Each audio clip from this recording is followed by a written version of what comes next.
Jennings and Jared Perkins, a Prospects Live podcast for everything MLB Draft related. Join us as we discuss the biggest stories from college and high school baseball, bring you interviews from your favorite draft prospects and college coaches, and break down live looks for Prospects Live analysis across the nation. Get ready, because you're on the clock with Tyler Jennings and Jared Perkins. All righty, welcome to On the Clock, the Prospects Live amateur baseball and MLB Draft podcast. On the Clock is presented by Jaw Bats. Jaw Bats provides the highest quality ash and maple, handcrafted, fully custom bats, apparel, accessories, and more. Click the link in our bio and enter the code OTC10 at checkout to get 10% on your first purchase. For those of you who don't know, this is the second attempt at us recording. Someone not named to me, decided not to hit record the first time. So Tyler has a great analysis on Devin Obee, but you'll have to hear it again because we did not record it. I like the sound of my own voice, so this is fine. this is grand, you know. You also didn't have to say that because nobody would have known it happened in the first place. Yeah, but I want people to know that we're humans. We make mistakes. Okay, cool. Yeah, we're a blooper reel in real time, guys. Somebody start the clown music.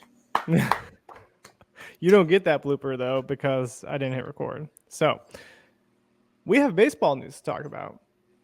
We should talk about Devin Obee again. Tyler, do you want to talk about Devin Obee again and what that means for the Georgia Bulldogs? Big transfer pickup. Yeah, absolutely. And it's a late transfer pickup too, because obviously the summer portal had closed at this point, but Obee graduated from Duke over the summer. And this is after he turned down a pretty substantial sum of money on day two, because teams were really looking at him in that late day two range from round 6 to 10. But, you know, being the fact that when you look at Duke, this is a highly valued education.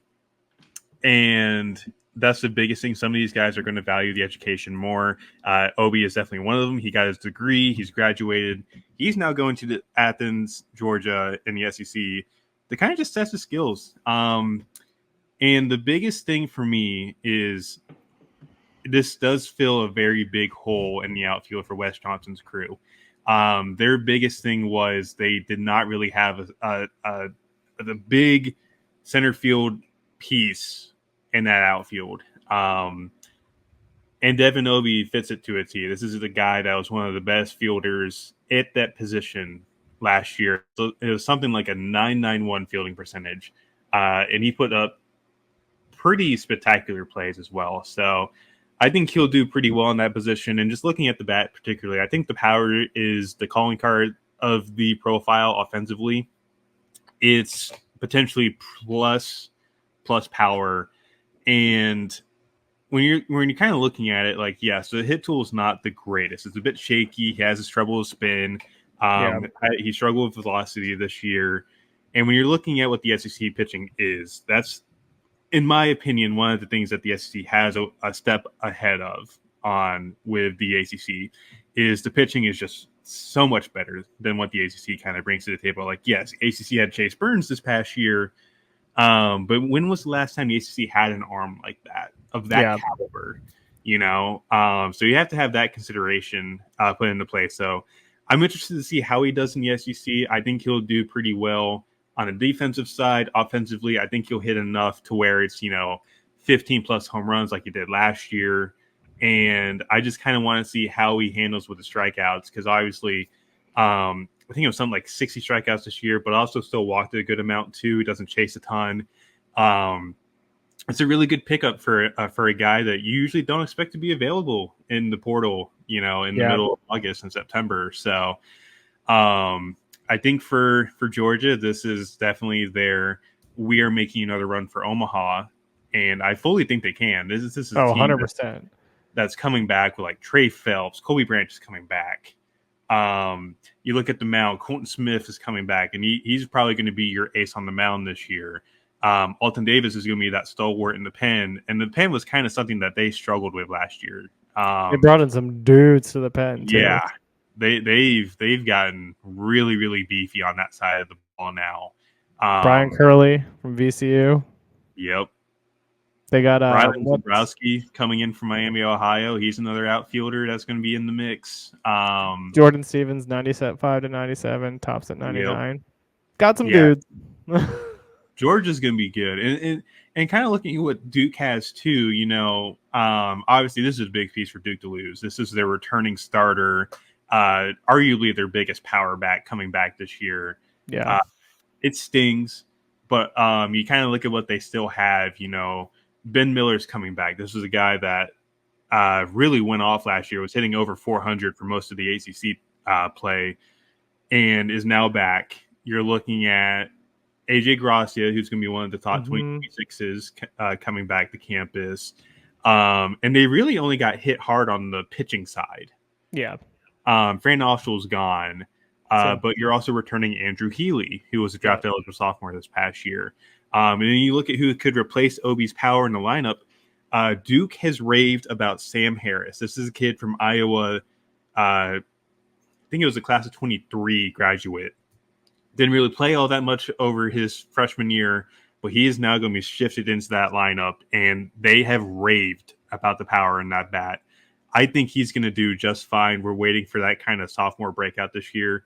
And I have pretty high expectations for Chris Pollard's club as a result of that. So I'm interested to see what Duke can do just in general. The ACC is going to be a crapshoot this year. I think it's kind of wide open, even with Florida State returning all those guys.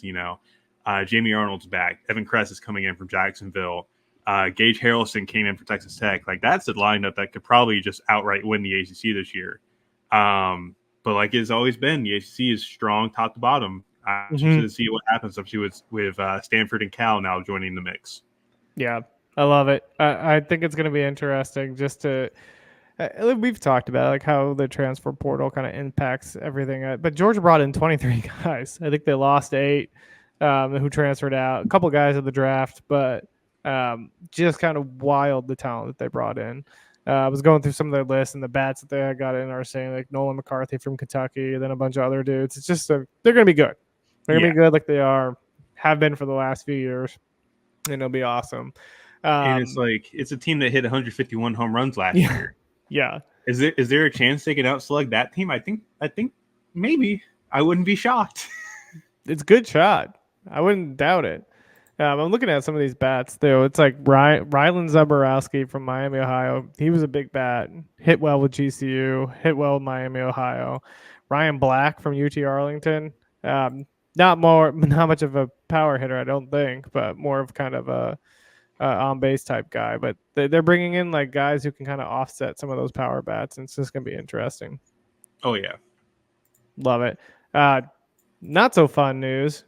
Shane Sdao, Texas A&M lefty, out with Tommy John surgery. Makes the Ryan Prager returning to campus a lot more. I guess they can handle that blow a little bit more. That's what I was trying to say. But talk about Shane. I know you saw him this year. Huge loss, of course, for the Aggies. They're still stacked on the pitching side, but still not a guy you want to see go down. Yeah, this was a big breakout guy this year, and we valued him heavily on the draft side. This is a guy that's built like a twig, has deceptive stuff, really good 3-pitch mix, but got injured during the Super Regional against Oregon in the first inning. And there was hope that he could avoid surgery, but obviously I think it was last Monday was when he had the surgery, and it's a big blow. And it creates a bit of an interesting environment for NIL because A&M, I don't know the exact figures that were thrown out there specifically, and if they haven't been put out there, I'm not going to be the one that does it. But they shelled out a lot of NIL money to keep some of these guys. Jace Laviolette and Gavin Grahovic got a bunch of money to just stay on campus. Ryan Prager didn't sign with the Angels because he got a load of NIL money from the A&M faithful. So, just looking at it as an outsider, do I think Sdao could get that kind of NIL treatment that Prager got and avoid the draft in 2025 and come back and pitch as a senior? I wouldn't be shocked. Yeah. I wouldn't be shocked whatsoever. And like, it's a big big piece of that pitching staff. This is a kid that came on late in the year as a starter, put together a ton of incredible outings. He's incredibly efficient, gets up to 96 with the fastball, and has some good cut and ride to it. Really good low 80 sweeper, and then he has feel for a changeup, and it's pretty deceptive. Comes from a low slot, hides the ball pretty well. There was a lot of us that thought he was going to be throwing a lot harder because he was something like 6'3", 170 coming into the year last year. But obviously, it kind of was counterintuitive with the fact that you want to see guys like that be a bit beefier and try and be more sturdy to kind of limit the injury bug. And unfortunately, it just happened to get him. I'm hoping he comes back and is just an absolute stud. But obviously, you have to have that talk of what does A&M do on their NIL side to keep this kid on campus like they did with Prager. Mm-hmm. So I'm very interested to see what happens here. I don't know what specific kind of surgery he had. I know like AJ Russell from Tennessee had the non-invasive surgery, so he may pitch next year. Yeah. But Sdao, I believe, had the full-on invasive surgeries. I don't think he's going to be returning in 2025. Yeah. I mean, the good news is they got Prager, like you mentioned. Grant Cunningham transferred there. Miles Patton transferred there. Justin Lampkin's there. Like they got some dudes. They got arms. Like it sucks that he's gone, but I feel like when you got those type of guys that can kind of just fill in, it's gonna be fun for them. They're gonna have a good time. I'm not too worried about Texas A&M. Last thing we have to talk about, they tried to get an update from Link Jarrett on Cam Leiter. He basically said we don't have clear answers on his status. I know he's one of our top guys for the draft next year. What are your thoughts on Leiter in that situation? So the big thing is obviously Florida State has been so mute on this kind of injury that I've asked around and I've asked, beat writers. I've asked Kylie McDaniel, like, hey, do you happen to know anything what's going on with this? And it's a lot of nothing's concrete. We really have no idea what this is. And I think this is something to do with the arm, in my opinion. I'm just speculating on that. I'm not trying to say like, oh, hey, by the way, he needs Tommy John surgery. I really don't know. But obviously, it would be a big blow for Florida State if he isn't healthy in 2025. This is a guy that, he's third on our college top 75 in terms of arms. It's a very loud mix, and he gets a lot of extension. He's 6'5", 234, gets upwards of like 7 feet of extension on the fastball, and the fastball emits bats up to 99. And yes, it's not the greatest shape, but that extension and the release point help him get to that point to where he's missing bats at a 30% clip. Really, really good slider around 90. There's a big curveball in the low 80s, and he's got feel for a changeup. But the biggest thing was command just wasn't there this year before he got hurt. Mm-hmm. And the biggest thing is we want to see him pitch in 2025, see how the command is, go from there, The mechanics are pristine. There's nothing really to fault him on that front. It's just a matter of learning to command your pitches better. And when you compare this to, his cousin, this is a Leiter. He is part of that family. So there's obviously bloodlines to be in factor here. I'm really excited on the arm talent here. This is undoubtedly one of the best arsenals in the entire country when he's on the mound. It's just a matter of will he be on the mound, and we're not too sure at this point. I would really like to see how the fall plays out for him. I bet you they're not going to pitch him a ton, if any, and just let him rehab this and get healthy for the spring. But we'll see what happens. We're just going to be playing a waiting game, I think, until something definitive comes out and we learn the full specifics of what's going on with him.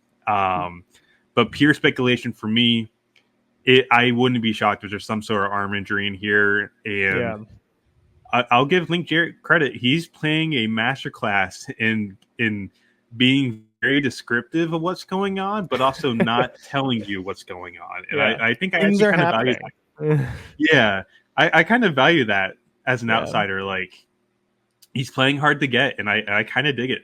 I really do. And Link Jarrett's, one of the best guys in the country. Very, very nice, very cordial. I like, this is just going to sound weird coming from me, but he's done a very good job with handling this, in my opinion. Yeah. Without physically telling you, like, this is what's going on. We're keeping it under wraps. Yeah. I mean, he probably doesn't want to say anything that's going to throw his dude under the bus, right? Like, he's that kind of coach where he's going to respect the privacy of the player and make sure that, one, people have an idea or a sense of what's going on, but he's just not going to find a way to, like, take the bus and run the player over himself. Absolutely. Yeah. And, like, it's definitely a lot on the player too, because this is a kid that's been out since the end of March with an unknown injury. We don't know what it is. Yeah. And he's had setbacks. He was supposed to come back at the end of the year, be a reliever, but then he had a bad bullpen, I think, in Charlotte during the SEC tournament, where at that point he was not coming back, and then he didn't pitch over the summer. So having that side of it on the player's mental side is a good perspective to have. Like, hey, this is a tough situation for him as well, and we hope, I hope specifically that Cam comes back and pitches lights out this spring. That'd be lovely for everyone. Yeah, I am very in on this kind of arm. But we'll get on that here in a little bit when we talk about the updated college lists. Great transition, because we're hopping right into that updated college list right now. We're approaching fall ball, so it seemed like a good time to get the top 75 out. Tyler did incredible work with a board. You can check it out on our website, on Patreon. You get the top 20 for free, but if you subscribe, $5 gets you the full list, helps all the guys who are out at the field constantly spending time and gas and money to get out there. Just helps us all out and make sure that we can give you a solid quality product. And again, Tyler did an incredible job putting this together. So let's talk about some of the guys in the update. I know you had at number 1, Jace. I don't think that's changed from the top 30. But out of the top 10, what were kind of some of the biggest shifts for you? Yeah. So first things first, when we talk about the $5, yes, I want you to look at this cup of coffee. This cost me $5, and it's just coffee. Oh, that's an expensive coffee. It is, but it's good coffee. Yeah. And yes, it's 9:00 in the evening. I'm drinking coffee. Oh, well. For reference, I've worked 14 hours of the past 24 hours on 2 different shifts for my day job. So, yay. That'll do it. However, this $5 cup of coffee is going to get you a whole bunch of insight and a whole bunch of knowledge for the upcoming class. So it would mean a lot to me. It would mean a lot to Jared. It would mean a lot to the rest of the crew that have put in a ton of hours getting everything done. Just for, it's like I said, it's $5. $5. Yeah. Everybody's got $5. We would absolutely love it to have you guys subscribe, and we got a lot more coming, so want to get that out there first. But looking at the top 10, the biggest jump for me was Ava Arquette from Oregon State. Mm-hmm. This was a guy that, when we put the initial list out, I was aware of him. I almost put him on the top 30, but I wanted to see how the Cape kind of did for him, and he absolutely balled out on the Cape. Did a very good job with kind of showing you the power is definitely there, even with the wood. And it's a big frame. He's like 6'4", 220. Yeah. So immediately off the page, you're looking at a guy that you see the body that's pro ready. Mm-hmm. I don't think he's a shortstop long term, but you look at some of the guys that have the bigger frames, like Corey Seager, Colson Montgomery. Those are guys that they had questions with their size for sticking at shortstop, and they've so far stuck at shortstop. Yeah. Do I think Arquette's one of those guys? Yes. Also, at the same time, I think he's a bigger bodied guy to where he's probably a third baseman long term. But he's got the arm, he's got the range, he's got the instincts to handle the position and play well there. And with the bat, like, this is a guy that was really hammering the ball at Washington this year. Entered the portal after the year when Jason Kelly went back to the SEC. Yep. And, we've talked about it before. This was a big pickup for Oregon State because this keeps them relevant on the national stage without having a conference now. And, we've talked to, Gavin Turley recently, who, kind of kept it wraps on the schedule. But Oregon State might have a really, really good schedule this year. Like they're playing Nebraska in I think late March. So they're definitely going to be playing some high level competition this year. Nebraska is one of the front runners for the Big Ten. So I am very interested to see how Arquette plays this year. But, it's a guy with high exit velocities, gets up to 112. I think it's above average to plus power at the end of the day. And the hit tool, he's a bit aggressive. You'd like to see that, get to the point where like he's walking a bit more. But just looking at the overall profile, like this is one of the better offensive profiles in the entire class with a guy that can handle the hot corner at the next level. So I'm pretty excited for what Arquette can do. And I'm really excited to see what Oregon State can do personally. I think It's going to be a fun team. Very fun team. They've got 4 guys on this list. And that's one of the higher numbers. Tennessee had 6, Arkansas had 5. But Oregon State was one of 4 teams that had 4 guys on this list. So they're locked and loaded this year. That's pretty nice. One guy I wanted to talk about that's kind of really stuck out to me just because I went to Arizona State is Brandon Compton. We lost to Tyler. Nope, and he's back. I'm back. I love the physicality, the size of the kid. It's a lot of tools. He was Pac-12 freshman of the year. Just absolutely mashed baseballs with 14 home runs, 50 RBIs, hit 363. Then he went over to the Cape this summer and did the same thing. Mashed even more baseballs. Slash 313, 414 with a 489 slug. 6 home runs, 30 RBIs. I mean, the kid is just a hitter. Absolute masher. I'm really curious to see what he can do to kind of build on that freshman year into his sophomore season. I don't know where he came in on the board, probably about the back end of the top 75, but just really impressed with the kid. And I've been watching more video of him, and it's a lot of fun. Yeah, so looking at it, Compton came in at 58. 58, okay. I think the biggest thing is, like, he's a big mistake pitch hitter. Do not leave a pitch in the middle of the plate because he will take it out of the ballpark. It's a really good swing. I think it's a bit grooved and needs a bit more, adjustability to it a bit. And when I mention groove, I'm talking like a bit stiff, doesn't really have the ability to adjust at a quick pace. Like, say, you talk about a guy at the big league level that can do that. Bryce Harper can adjust insanely well. Mike Trout, insanely good adjustability. I think at the end of the day, I think some people have thrown out the James Tibbs comp on Compton, and I can see it. I just want to see how he handles an outfield position this spring out there at Arizona State. And if he does it well and can continue to match the baseball, the James Tibbs comp lives up to its name. I will say, was that Brian Switzer who did the James Tibbs comp? I believe it was. Shout out to Switzy for being an absolute lad. Switzy is undoubtedly one of the greatest guys we have at the site. I absolutely love his insight. And he was on the Cape this year, and his insight was valuable to us in this ranking. Speaking of that, too, if you want to check out his article, incredibly well done Cape article on the Prospects Live website, video, scouting reports, a full-on analysis of all the guys he saw and some of the top players he saw on the Cape. So be sure to check out that. The Switch Reports is what they're called. I love that the nickname. I didn't even ask him to leave that nickname in there.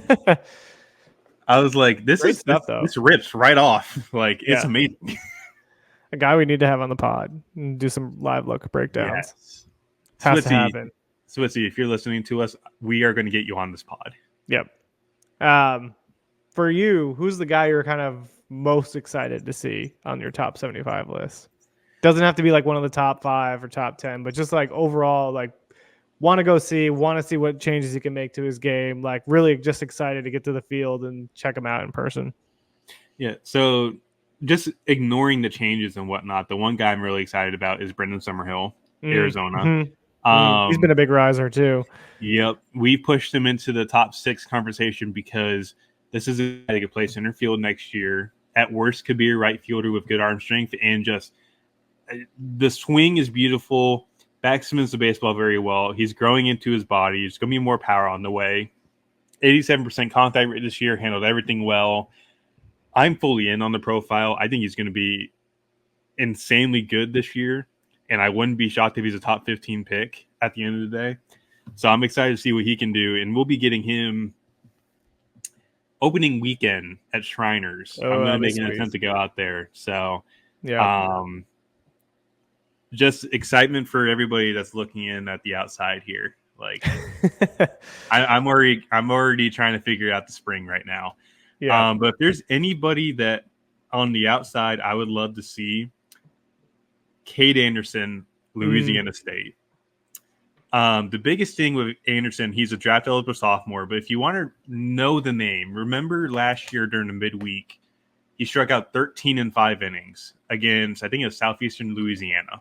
Yeah. And that was the big breakout party for him. And there's a couple valuable lefties deeper down this list, like Ben Jacobs from Arizona State is a valuable lefty. Zach Root from Arkansas, Beetle Sheets from Arkansas. Liam Doyle at Tennessee could be a guy that really pops off this year with Frank Anderson's tutelage. Yeah. So trying to think, J.D. Thompson. J.D. Thompson is one of the best fastballs in the class out of Vanderbilt. But looking at what Anderson brings to the table, he's mainly been fastball curveball this year. But it's 2 really, really good pitches with command that's increasing. And this is a kid that missed his senior year with surgery, I do believe. Or he pitched very little and ended up coming to campus. He was highly touted as a sophomore and a junior in high school. But I believe he had Tommy John. Yeah. But last year, he was up to 95, 96 with a hoppy fastball at the top of the zone. He commands it up there. Good extension, good life. I really think he's going to be throwing a lot harder. He's only 6'2", 179, so there's going to be some added weight this year. I think he might get up to like 190, 195, and I think that's a good place for him. But the curveball can be an absolute hammer in the upper 70s. Good depth, good spin. Guys really struggle to see it because he tunnels it very well with the heater. And there's a nascent changeup in there. I'm not too sure yet how I would grade it, but I would say, fringe average to average right now, potentially. I wouldn't be shocked if Anderson's the best arm on the LSU staff this upcoming year. And this is saying about a staff that has Chase Shores coming back. Yeah. Chase Shores was looking like a number 1 overall pick as a freshman before he had Tommy John. So I'm really excited for Anderson. I want to see how well he plays as a starter full time. I would not be shocked if he's a legitimate comp round to second round guy at the end of the day, maybe even, back into the first. Yeah, I love that. The guy I want to see outside, of course, the 2 Henrys at Virginia, Ford and Godbout. Also, my goal is to get both of them on the podcast at the same time. Just have a whole Henry show. It'll be great. But that'd be amazing.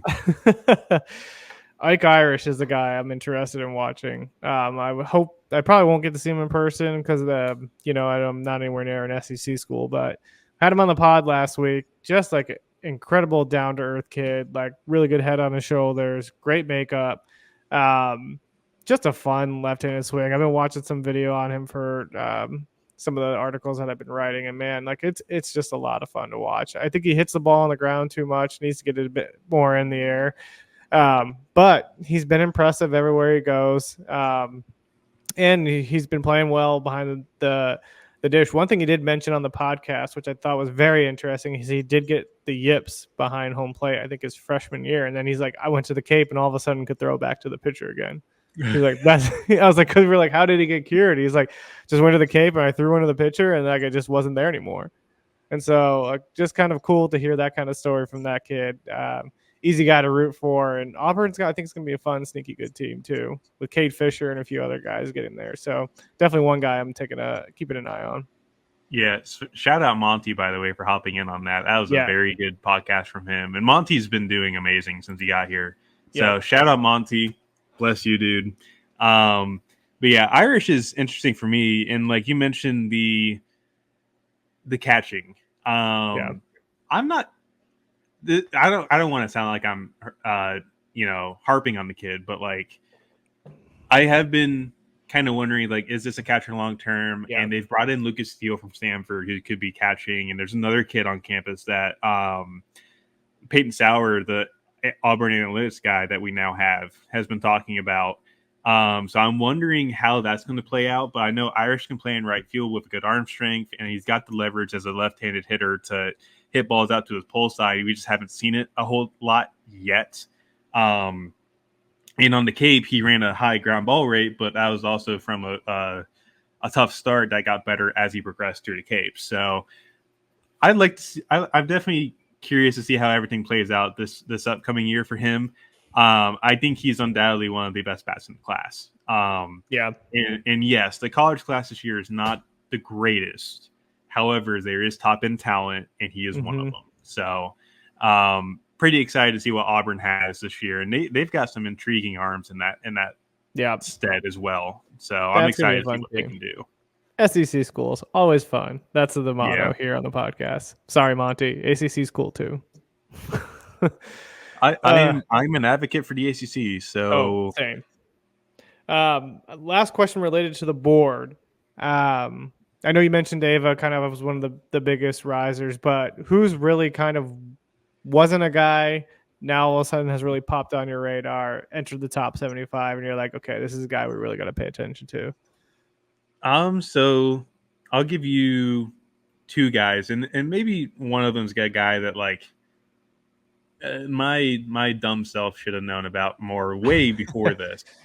But Ethan Conrad went from Marist to Wake Forest.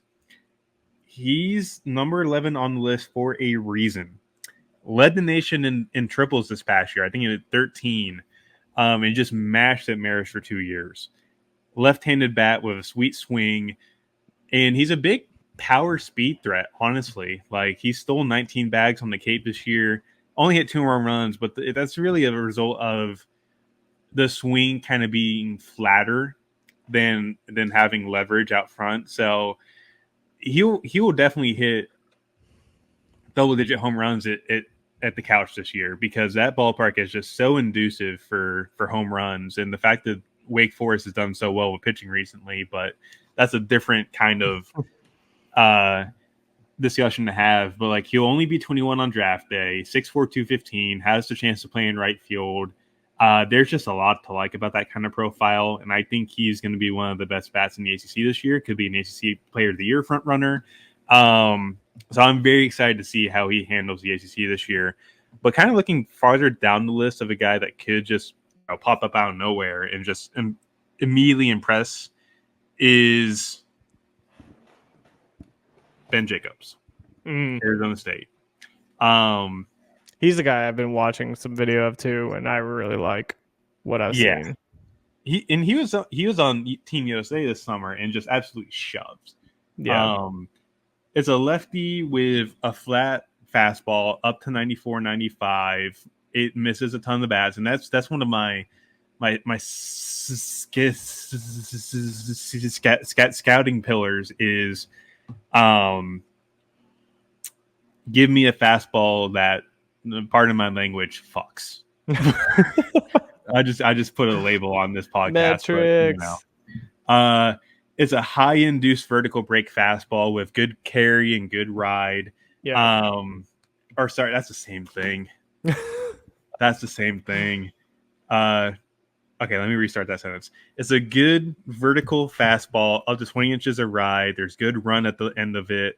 Flat approach angle, gets up to 95, and there's more in the tank. He's 6'1", 190, so he's on the smaller side, but you can probably get that up to 96, 97. I wouldn't be shocked. He's also young for the class. He will only be like 21-1 on draft day. So I'm very interested to see how he handles the Big 12 this year. They're not the Pac 12 this year. I got to remember that. I forgot Arizona State's in the Big 12. Yeah, so I'm interested to see how that happens. I completely But forgot that ASU and Arizona went to. Sorry, I don't mean to cut you off in the middle of this speech, but I completely no, you're forgot good. that they were in a different conference. Cool. Yeah, Anyways, continue. I was about to say the Pac-12. I'm like, wait, hang on, that doesn't exist anymore. Yeah. Well, it does, but the big thing with him is like he's got two good breaking balls. There's a mid 80 slider and a hammer curveball in there, and the splitter he's been working on, and he looked pretty confident with it this summer. So I'm very interested to see how he handles, better hitters this year, because I think the Big 12 has better bats than what the Pac-12 had. I just think it's a deeper overall conference. So Yeah. I'm very interested to see what happens. But he's one of I can see this kid being a legit day one prospect at the end of the day, just with the fact that the arsenal itself is just so good. Yeah. I love it. Last thing we're going to cover before we hop into some rapid fires for Tyler, put him on the clock, get some quick answers from him. Fall preview. What's your fall looking like? What are you going to go see? What are you looking for? Well, first thing what I'm looking for is Jackson Joe's debut right now, which. Oh, I thought you were going to say hanging out with Monty, but. Well, I mean, that too. But I just wanted to say this. We're recording on the night that Jackson Joe made his debut. Love it. Up to 99 already. Yep, that's Jackson Joe, baby. Sounds about right. That works. But yeah, so you kind of hinted at it. Me and Monty are going to be at Duke, NC State's scrimmage on October 4th. And October 11th, I'm going to try and get the UNC to see their scrimmage against, I think it's Flodar, who's one of the biggest JUCOs on this side of the country. Interesting. So I'm interested to see both of those, because I'm interested to see like Luke Stevenson, Kane Kepley, these guys. I want to see AJ Gracia again, because he is my glue guy for that class in 26. He's fun to watch. So good right now. Yeah. So I'm interested on that, and I'm going to try and do Wake Forest and West Virginia at the end of the month. But those are the big three that I want to get in and out of and cover just the whole area. And maybe I'll do a couple others. I'm still waiting to see what the full schedule looks like. But, me and Monty are going to be working together on the 4th. And we're going to be trying to get everything just wrapped up and ready to go. And then going out from that, like we'll be working on the prep stuff. The prep list is going to be coming in due time. I have not been able to work on that just yet. But that is the next thing on the list with the college list now done. And we'll just kind of just be chilling and putting out conference previews, everything like that for the fall. Yep. Or sorry, for the spring rather. Double play? Little Joe double play. No. Jackson Jobe's looking pretty good right now. Fuel. Must be nice to call up an arm that just throws like 99 out of the pen for you. Yeah, he's already touched 99. So yeah. But yeah, I'm fan, I hate it. So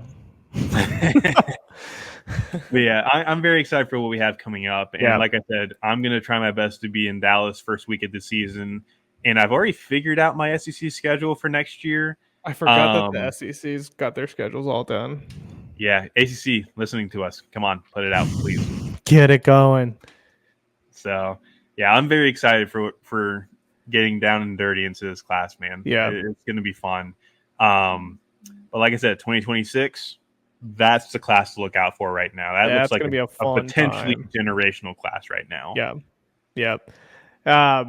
In terms of us or fall, we are going to have, based on Tyler's top 25, breakdown by conference. So we're going to go through the top 10, 15 guys in each conference that you should be watching. I already told the guys that are doing like the ACC and SEC, maybe you want to go a little bit above 15 as those conferences are stacked, but we'll have one for the ACC, one for the SEC, one for the Big 10, one for the Big 12, and then we're unfortunately having to call it mid-major / independent because I don't know where else to put Oregon State. So they're joining the mid-major article.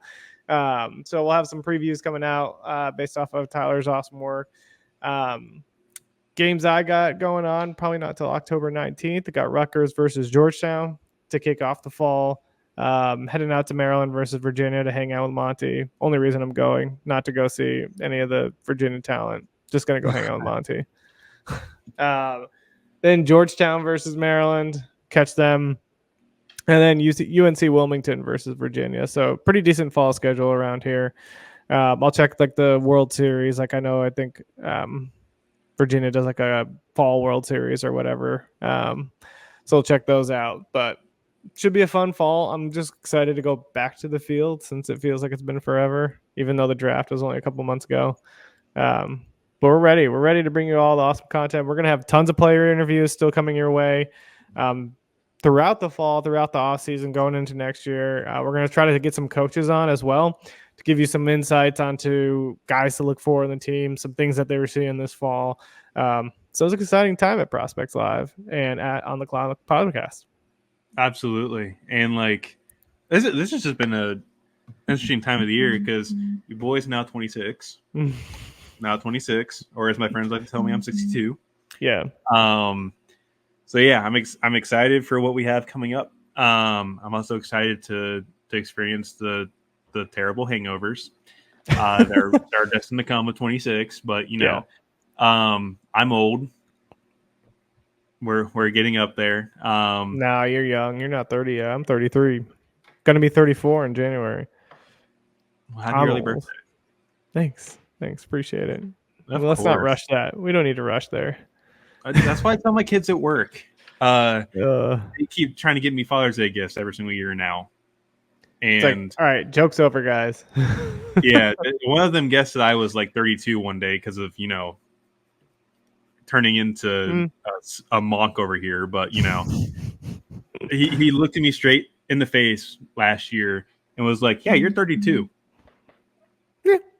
I was 24 at the time. It's close enough. No. You have the soul of a 32-year-old.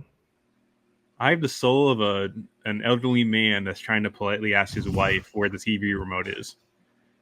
I love it. We have gone off the rails to end the podcast. That is my greatest comp of all time.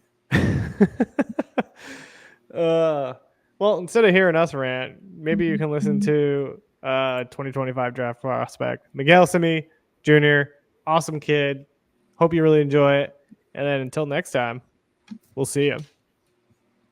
I'm Jared Perkins. That's Tyler Jennings. We have an awesome guest with us today, Miguel Sime Jr. out of Queens Village, New York. Miguel, man, how are you doing today? I'm doing great. Thanks for having me here. Yeah, we're really excited to have you on, man. The first question we just ask guys is, tell us a little bit about your amateur journey, kind of how you gotten where you are today, just for the people who don't know you. So I'm a right-handed pitcher, and basically my story started when I was like 3 years old. My dad, he put me into T-ball, obviously, and that's where it all started. And my love for being a pitcher, I think, started 11 to 12U. That's when I really started, learning how how fun it was to really have control of the game. And I just feel like I developed from there, meeting all these all my trainers and all the good people around the way. Yeah, I love that. I guess for you, when did kind of college baseball, the opportunity to play D1, the potential for the MLB draft, when did that all kind of become a reality for you? I think during 14U, after my first tournament with Wow Factor, when I hit 92, WWBA in Sanford, Florida, I think it was. Yeah, after that, I think that's when all the doors started opening up. Yeah, I love that. I know that you hit 99 in Jupiter. I think you've even been up to 100. So what was it like to get that triple digits for the first time on the mound? I mean, it felt great. All the hard work paid off, and it just felt different coming out the hand and looking back and see the number. I love it. Tyler, awesome. Turn it over to you.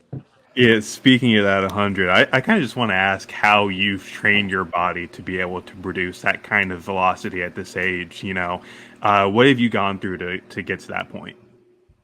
I mean, I've gone through tons of hard work. I mean, with my trainer, I work out at EP4, and I stepped in there. I was short, chubby kid, 13 years old. I was throwing 80, 81, which is still pretty hard for the age, but nothing was tuned up. 3 months after, I went up to 86, and from there I knew I have to stick to this plan. I have to trust the process because it's going to keep working. And 2 years later, I hit, I think, 95, which is my sophomore year. And, now I'm a senior and I'm throwing 100. So all the little workouts, all the trainers, I'm, just doing all the arm care, sprint work, hill work, everything that we do is just all, comes to play. Gotcha. I hear hill work and my cross country runner in me decides to just scream at that. So, my next question for you is, what specifically do you want to work on next? You've cracked that barrier. What's the next thing on the list for you? Next thing on the list for me is definitely go deeper into games with less, like a lower pitch count. Just become a pitcher overall and just like refine all of my pitches. I want to have 3 or more pitches, all like with enough confidence I can throw in the zone at any count. Yeah, any specific pitch you're working on? Because I know you got a breaking ball in there, but like any splitter, changeup, anything like that? Yeah, so I have a slider, curveball, and I'm working on the changeups as well.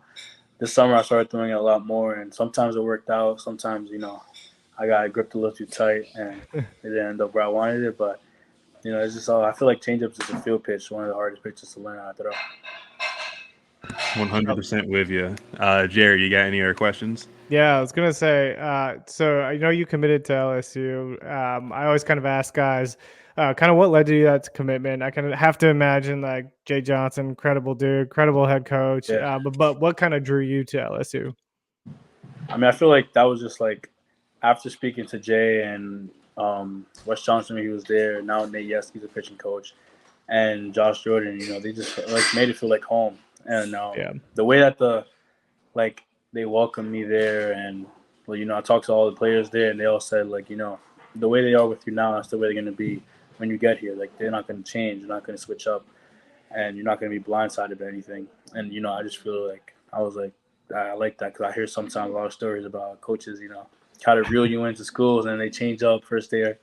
But no, I heard Coach Jay and the rest of the crew, they do a great job over there. That's awesome. And I guess the other question that I have too, because we like to really focus on the human being kind of behind the player. So for you, who have been some of your biggest role models and mentors kind of along your journey? Definitely my dad, I would say. Yeah.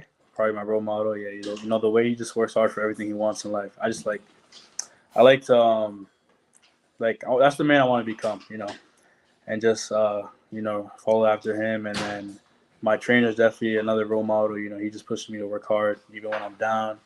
If I don't have a good game, he'll call me. He'll say, you did this wrong. He doesn't sugarcoat things. My dad never sugarcoats things either. And just like my family in general, they always give me to be straight. They just don't they don't sugarcoat anything, and that's good. I love that. The next kind of human side question I'll ask too is what are some of your passions away from baseball? So like what helps you get your mind off the game, off the performances on the field? I like going fishing with my little brother and my dad. We go fishing a couple of times. It's just really relaxing, and I get my mind off baseball, and we're just having fun there. I love that. We're gonna go into rapid fire questions now. This is on the clock, so we're just gonna throw some quick hit questions at you. The first one is what's the go-to food spot in your area? Definitely Chipotle. I love getting a good Chipotle in the bowl. Yeah, I kill those. What's the go-to stuff you got in the bowl?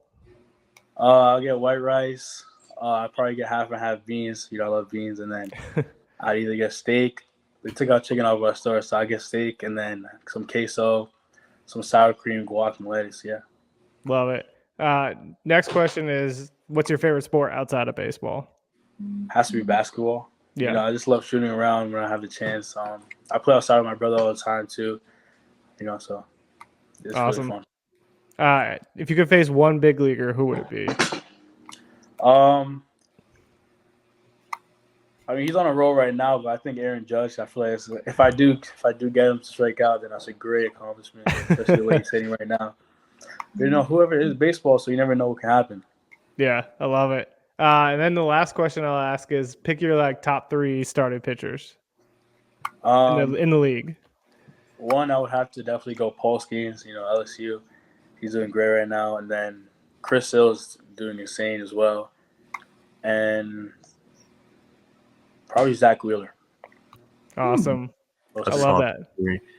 I got a question for you. Say you're the batter. Are you getting a hit off yourself? No, No? no way. Yeah, I'd probably be scared in my head as well. Even I don't know why. I just feel like the confidence I have on the mound is just I don't think I can do the same thing in the box. Yeah. Gotcha. When was the last time you actually picked up a bat and stepped in the box? I mean, I hit the summer, but I never faced 100, so I'm not sure. Yeah. I love it. So that's why I give props to all the hitters, when they get me, because that's insane. Yeah, it's a tough feat. I love it. Miguel, we can't thank you enough for taking the time to join us. Wishing you nothing but success like the rest of this year and going into next year, man. Can't wait to follow your journey. Thank you. Thank you for having me.